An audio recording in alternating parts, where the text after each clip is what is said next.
강남에 건물을 살 때 80%에서 90% 대출 받았습니다. 맞아요. 훨씬 이자가 더 많죠. 이들이 결국 미안하지만 법을 또 만드는 거예요. 원래는 22년이 최악의 부동산 시장이었잖아요. 근데 24년은 22년 못지않게 더 최악이 될 수도 있다라고 보는 게 뭐냐면 2013년 이때가 제일 최악이었는데 최근 들어서 그때를 넘어갔네요. 이때 넘어갔어요 지금. IMF 때하고 비슷하게 가네요. 네, 급격한 하락이 왔고 단기 반등 나왔지만 또다시 급격한 하락이 나올 거다.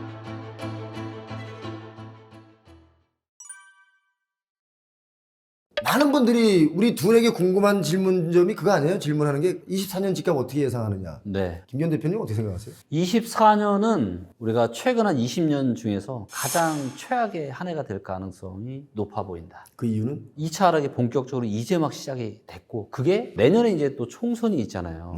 그러다 보니까 대비해서 지금 뭐 신생아 대출도 내년 초부터 시행이 되고 그 다음에 또 증여도 원래 5천만 원까지만 비과세인데 결혼해서 집 사는 조건으로 하면은 부부 한 명당 1억 5천씩 그럼 합해서 3억까지는 증여세 없이 해서 집 살 수 있겠다 이런 정책들이 나와서 내년 상반기는 또 조금 움직일 수 있는. 예, 그럴 수 있는데 아마도 이제 총선이 끝나고 나면은 본격적인 어떤 하락장이 좀 나오지 않을까. 그리고 여기에 여러 가지 지금 PF 대출 문제도 지금 어떻게 보면 지금 계속 지금 폭탄 돌리기 하듯이 지금 계속 뒤로만 미루고 있잖아요. 네. 그래서 저는 사실 염려되는 게 총선 이후. 그래서 특히 이제 여름부터 가을 정도, 요 정도가 상당히 좀 위험한 시기가 아닐까 그렇게 좀 보고 있습니다. 저는 이제 24년이 정말 지난 22년에 급락 매물들이 나왔던 것보다 더 많은 급락 매물들이 나올 것이다 라고 보고 있는 게 금리가 올라서 이게 장기화되고 있거든요.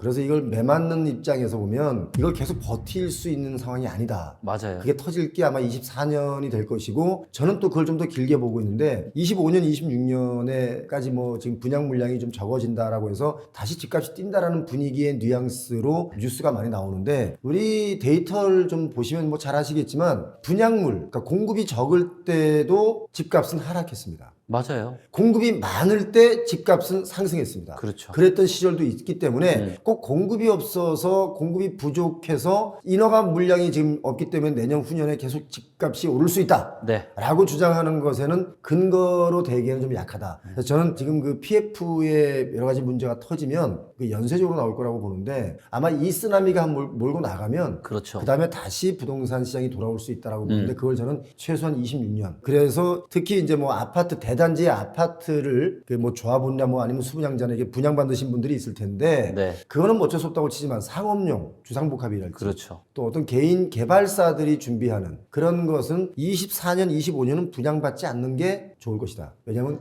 금리를 감당한다면 현찰주고 살 수 있다면 그건 본인이 빚을 안 지고 산 거니까 그렇죠. 그걸 누가 뭐라 그럽니까? 맞아요. 그죠? 네. 그러니까 대신 그걸 빚을 주고 산다고 생각해봐요. 네. 지금 20년, 21년, 19년에 강남에 건물을 살 때 80%에서 90% 대출 받았습니다. 맞아요. 근데 그분들 지금 임대 수익료하고 은행에 내야 될 이자하고 이게 안 맞아. 훨씬 이자가 더 많죠. 집도 마찬가지인데 그런 영향으로 인해서는 24년은 정말 좀 네. 끔찍할 것이다. 그리고 맞습니다. 그것이 단기 반등으로 오는 게 아니라 25년, 26년까지 갈 것이다. 네. 요건 굉장히 중요한 거예요. 그러니까 이게 사실은 우리가 이제 2023년에 부동산 정책을 하면서 시장을 돌렸잖아요. 예. 그래서 PF 대출은 시장의 움직임과 연결이 되어 있어요.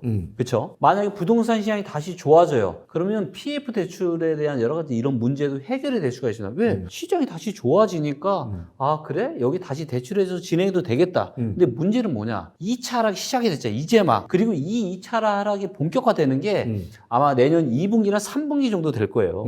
그러면 시장 상황이 안 좋아져요. 그럼 PF 시장이 어떻게 되겠습니까? 겨우겨우 버티고 있던 이 시장이 와르르 문제가 생길 수 있죠.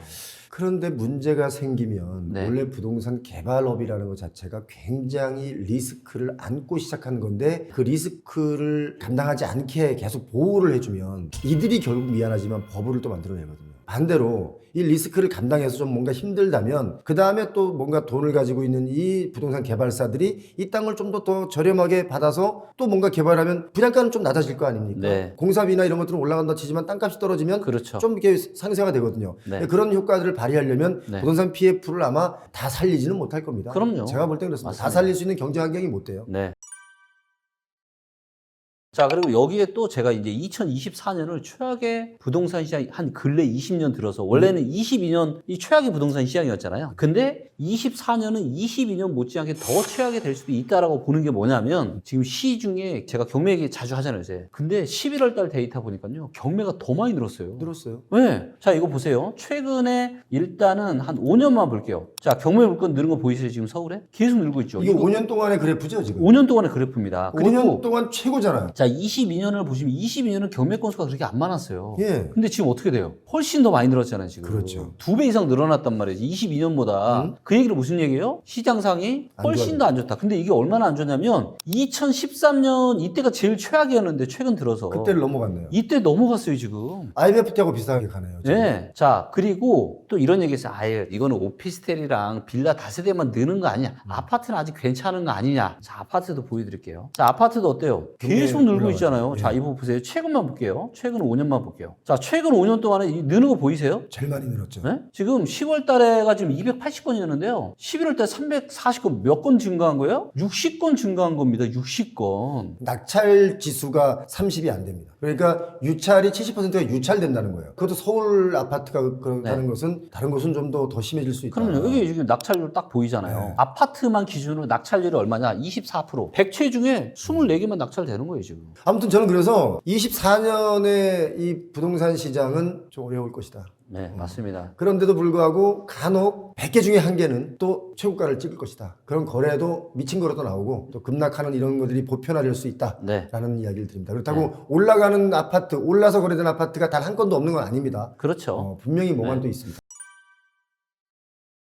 대표님, 예. 이게 우리가 뭐 호재를 가지고 막 부동산을 또 이렇게 세일자고 이러시는 분들도 많은데 예. 혹시 이런 호재나 이런 거 가지고 투자하는 건 어떻게 생각하세요? 저는 호재가 네. 호재다운 호재일 경우는 그게 호재가 정말 작용을 해요. 네. 없는 도로가 뚫렸다든지 없는 전철역이 생겼다든지 네. 그래서 그걸로 인해서 이동이 좀 편하다라고 하면 그 반드시 호재가 맞죠. 그렇죠. 그런데 그 호재로 오르는 가격이 있다고 가정할 때 그 오르는 가격이 좀 너무 과하면 사실 죄송하지만 이런 말씀드리면 제가 욕먹을 각오로 또 말씀드리면 동탄이나 파주의 운정역 같은 경우 팔아서 사실 아파트값 무지하게 뛰어났지 않습니까? 맞습니다. 근데 사실 동탄이라는 곳은요 그 지역에서만 살고자 한다면 굉장히 좋은 도시예요. 맞아요. 너무 좋더라고요. 그런데 대다수가 뭘로 아파트값을 띄웠냐면 동탄역에서 서울 금방 들어온다로 띄웠단 말이죠. 근데 실제로 동탄역에서 서울로 출근하는 분들 그렇게 많지 않아요. 꽤 있긴 있지만 생각보단 많지 않다. 그러니까요. 아니 그리고 동탄이 충분히 제가 가보니까 서울보다 좋아요. 맞아요. 근데 건물도 너무 새 거고. 거기는 예를 들어서 그 지역의 일자리가 늘어난다든지 그런 일자리의 호재랄지 그 지역 내에서 움직이는 어떤 동선에 의한 교통에 대한 호재라면 충분히 집값을 띄우는 데 좋다고 하지만 꼭 뭐든지 왜 서울로 비교해서 그걸 또 과도하게 팔아먹어요. 홍보를. 그렇게 해서 다 먹고 거기다가 분양하는 사람들이 분양을 준비하는 시행사가 땅을 사놓지 않습니까? 그리고 이제 인허가를 내고 이제 공사가 들어가기 전에 이제 분양을 하지 않습니까? 그렇죠. 분양하기 전에 이거 정말 심각한 겁니다. 이거 지난번 우리 국토부에서도 결과가 나왔어요. 뭐냐? 동탄에 파주에 5억짜리 집을 이 사람 시켜서 7억에 삽니다. 아이고. 그 옆에 한 달 뒤에 또 8억 9억에 삽니다. 그럼 멀쩡하던 집이 야 우리 집이 9억이래. 그 사이에 11억짜리 또 누가 거래합니다. 그래서 원래 분양을 한 6억에 하려고 했는데 그냥 11억보다는 좀 낮게 9억 5천에 분양하면 완판되는 거예요. 그러고 시간 지나면 이 거래된 것들이 다 취소야. 거래 취소. 그럼 뭐야? 허위로 사고 판 거 아닙니까? 분양가 띄운 거 아니에요. 와. 이걸 JP용호TV에서 다 얘기했었어요. 그렇기 때문에 과하게 교통 호재를 발표하고 여기로 뭐 어떻게 된다 그러는데 죄송하지만 그 GTX가 들어오면 요금이 택시비일 거예요 거의. 그러면 매일 택시비 내고 출퇴근할 수 있습니까? 예를 들면 그렇지 않습니까? 못하죠. 그러니까 너무 그걸로 이 부동산 개발하시는 분들이 과하게 홍보하지 않았나. 그리고 맞습니다. 오늘 아니면 못 산다. 오늘 집 사는 게 제일 싸게 산다. 이런 그렇죠. 말도 안 되는 홍보를 했는데 예전에 그 기억나세요? 나이키 신발 네. 꿈의 신발이었어요. 저 어릴 때. 그렇죠. 비싸서 못 신었어요. 그 나이키 신발도 네. 예를 들면 5만 원에 팔았다면 공장도 가격 이하인 만 원에도 팔았어요. 아파트도 똑같은 겁니다. 저렇게 봅니다. 질문에 답은 됐습니까? 네. 자, 그래서 이제 포인트는 예. 호재가 있다라고 이게 무조건 뭐 될 거다 이렇게 생각하는 거는 굉장히 위험할 수 있다. 그래서 그렇기 때문에 이런 부분들은 잘 좀 참고하셨으면 좋을 것 같고요.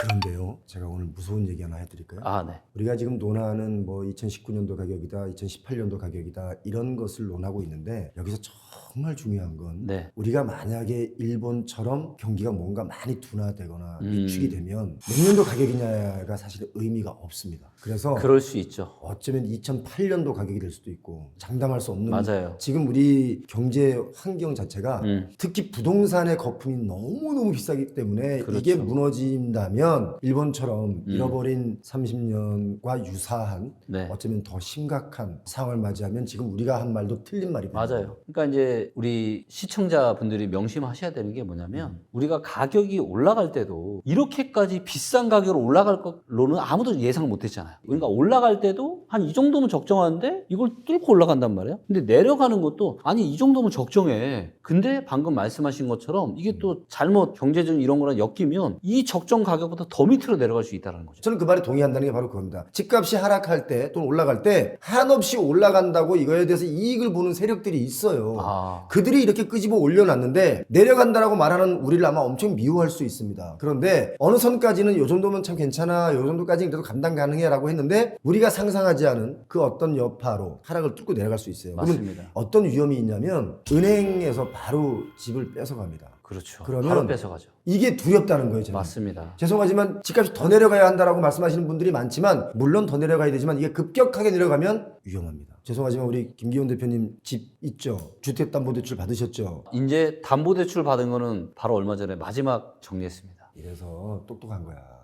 그거 갚았어? 네. 아니 왜냐면 원래는 제가 진짜 안 팔려고 그랬거든요. 얘는 왜냐면 너무 좋은 지역이기 때문에. 근데 대출이 좀 껴있다 보니까 제가 나름 계산기를 두드려 봤어요. 이게 채권 채교액이라는 게 또 있잖아요. 이게 담보가 안 되는 순간 바로 이제 그래서 사실 제가 지금 우리 이 채널에서 이걸 진행하고 있지만 네. 몇 년도 집값이다. 내 개념보다 지금 제가 말한 상상하지 않은 가보지 않은 길을 진짜 갈 수 있다. 맞습니다. 지금 그 위험에 빠져 있습니다. 그래서 이제 이 방송을 보시는 분들은 그래도 우리를 믿는다면 신뢰한다면 아, 이 정도 가격이면 나는 내 입장에서는 나 이거 살 거야 하는 분도 있고 아니야 좀 더 떨어지면 난 살래라는 분도 있는 거죠. 그분들을 위한 방송이라고 봐요. 나는. 맞습니다. 좀 더 기다리시는 게 좋을 것 같아요. 데이터를 봤을 때는요. 20에서 40% 정도 하락할 가능성이 있다라고 지금 데이터는 판단하고 있습니다. 데이터로 봤을 때 네. 그래서 저는 최대 40%까지 만약 하락을 한다면 지금의 이런 부동산 시장이 과연 견딜 수 있을까? 그렇지. 지금도 힘든데. 자, 그리고 여기서 제가 우리 표용호 대표님과 의견이 살짝 다른 건 있어요. 뭐예요? 자, 뭐냐면 저는 이 데이터를 서울만 있는 게 아니라 전국을 다 볼 수 있잖아요. 자, 그렇게 봤을 때 저는 24년부터 이제 기회가 온다라고 봐요. 일부 지역은 서울은 지금 이렇게 거품이 많잖아요. 근데 어떤 지역은요 거품이 거의 없어요. 그래서 서울에 충격이 올 때 같이 받겠지만 그럴 때 거기는 바로 바닥일 거예요. 그래서 저는 24년부터 기회가 되는 지역이 올 거다. 그리고 저는 서울은 언제쯤 올 거냐. 저는 한 25년 즈음, 늦으면 한 26년 정도쯤에는 오지 않을까. 왜냐면 제가 그렇게 생각하는 이유는 뭐냐면 우리가 과거에 하락장이 두 번 있었거든요. IMF 때가 있었고 금융위기 때가 있었는데 IMF 때는 급락이 나타났고요. 금융위기 때는 한 번 떨어졌다가 반등이 나왔다가 다시 완만하게 쭉. 하락했어요. 네. 완만하게 몇 년을. 근데 저는 이번 장을 어떻게 보느냐. 급격한 하락이 왔고 단기 반등 나왔지만 또다시 급격한 하락이 나올 거다. 그래서 그래서 24년이 기회다. 25년 서울 기준으로 따지면 25년이나 늦으면 26년. 그럼 제가 한 얘기하고 결론이 똑같잖아요. 똑같나요? 자, 아까 저는 24년의 기회라고 본인은 말씀하셨어요. 일부 지역부터. 일부 지역. 저는 그걸 어떻게 평가하냐면 네. 자, 24년에 집값이 40% 급락했어. 이거는 이 가격은 아마 26년도 가격일 거예요. 그러니까 이때 사면 똑같이 24년의 기회가 온 거고 대신 다른 지역들은 10%, 5%, 3%가 떨어지면서 네. 26년, 27년 갈 거란 말이죠. 그러면 네. 그때 26년이 보편적으로 기회가 있을 것이다. 그다음에 제가 또 드리는 말씀 중에 40% 폭락한 아파트는 사야죠.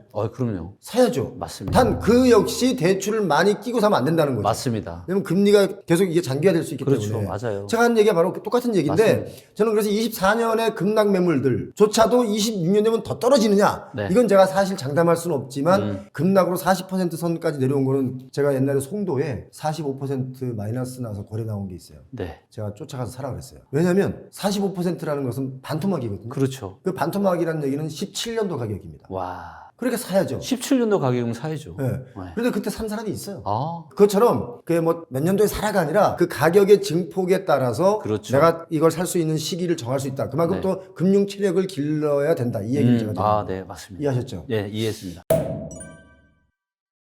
자, 집값이 알고 싶다. 오늘 김기현 대표, 저 표영과 함께 여러분의 집값에 대한 이야기를 좀 드렸습니다. 이 채널 또 많이 사랑해 주시고요. 김기현 대표도 또 본인 유튜브가 있습니다.